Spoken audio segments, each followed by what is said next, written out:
Olá, bom dia, boa tarde, boa noite para você. E a aula de hoje é teletrabalho.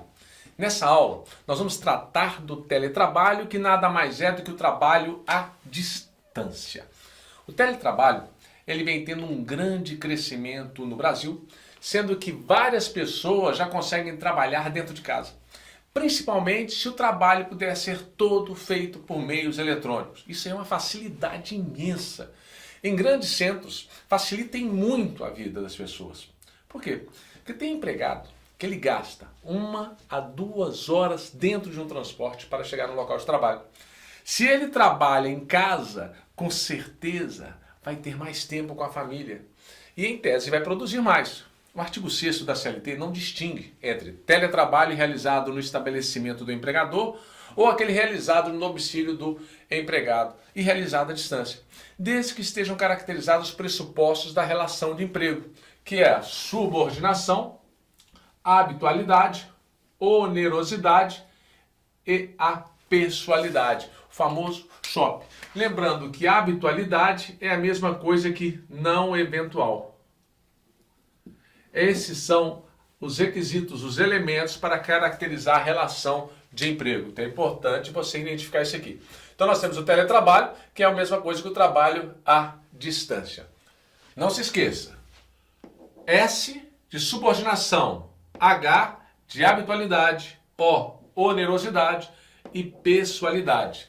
A exclusividade não é um dos requisitos da relação de emprego. E a alteridade está relacionada ao empregador, que é aquele que assume o risco do empreendimento. Você tem que saber identificar esses pontos para a sua prova. No entanto, a novidade trazida pela reforma trabalhista é que os empregados no regime de teletrabalho não estão abrangidos pelo capítulo que fala sobre a jornada, que é o artigo 62, inciso 3. Com isso, a conclusão que se chega é que o teletrabalho não dá direito às horas extras, não dá direito ao intervalo intrajornada e nem ao interjornada. Também não estão abrangidos na jornada de teletrabalho os trabalhos que exercem atividades externas incompatíveis com a fixação de horário de trabalho.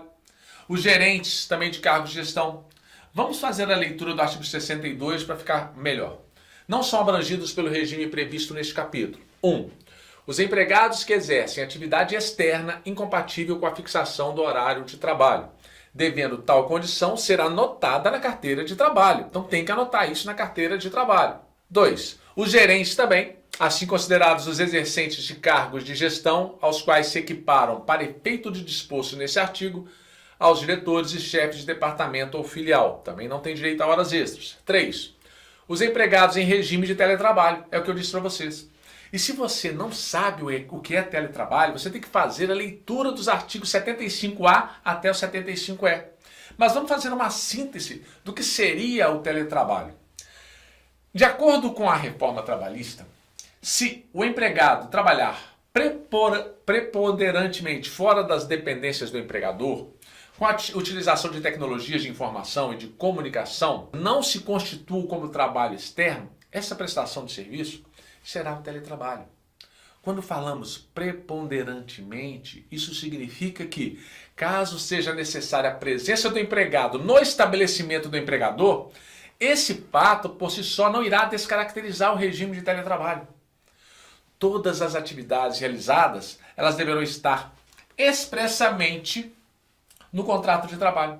Além disso, pode haver alteração do trabalho presencial para o teletrabalho, desde que com mútuo acordo. Tem que ambas partes concordarem.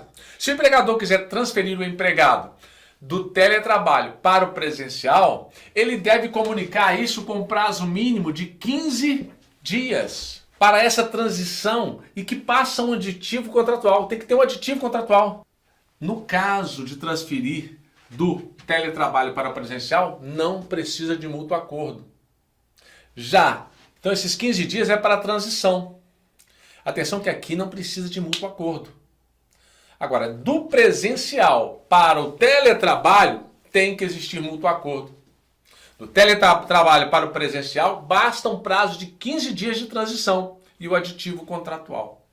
Com relação às despesas custeadas pelo empregado, por exemplo, equipamentos tecnológicos, a manutenção, energia deverão estar previstos em contrato.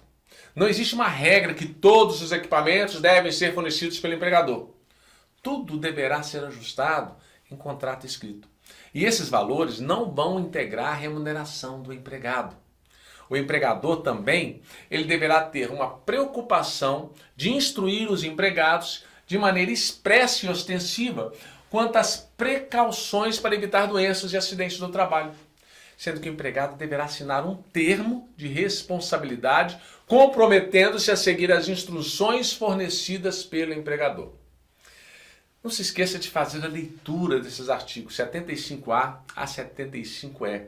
É de suma importância que você conheça o que vem a ser teletrabalho. Isto é a modernidade, isso está chegando, inclusive servidores da Justiça do Trabalho, do Tribunal de Justiça. Nós já temos muita gente do serviço público trabalhando no regime de teletrabalho. É isso que nós tínhamos para hoje. Bons estudos e até a próxima aula.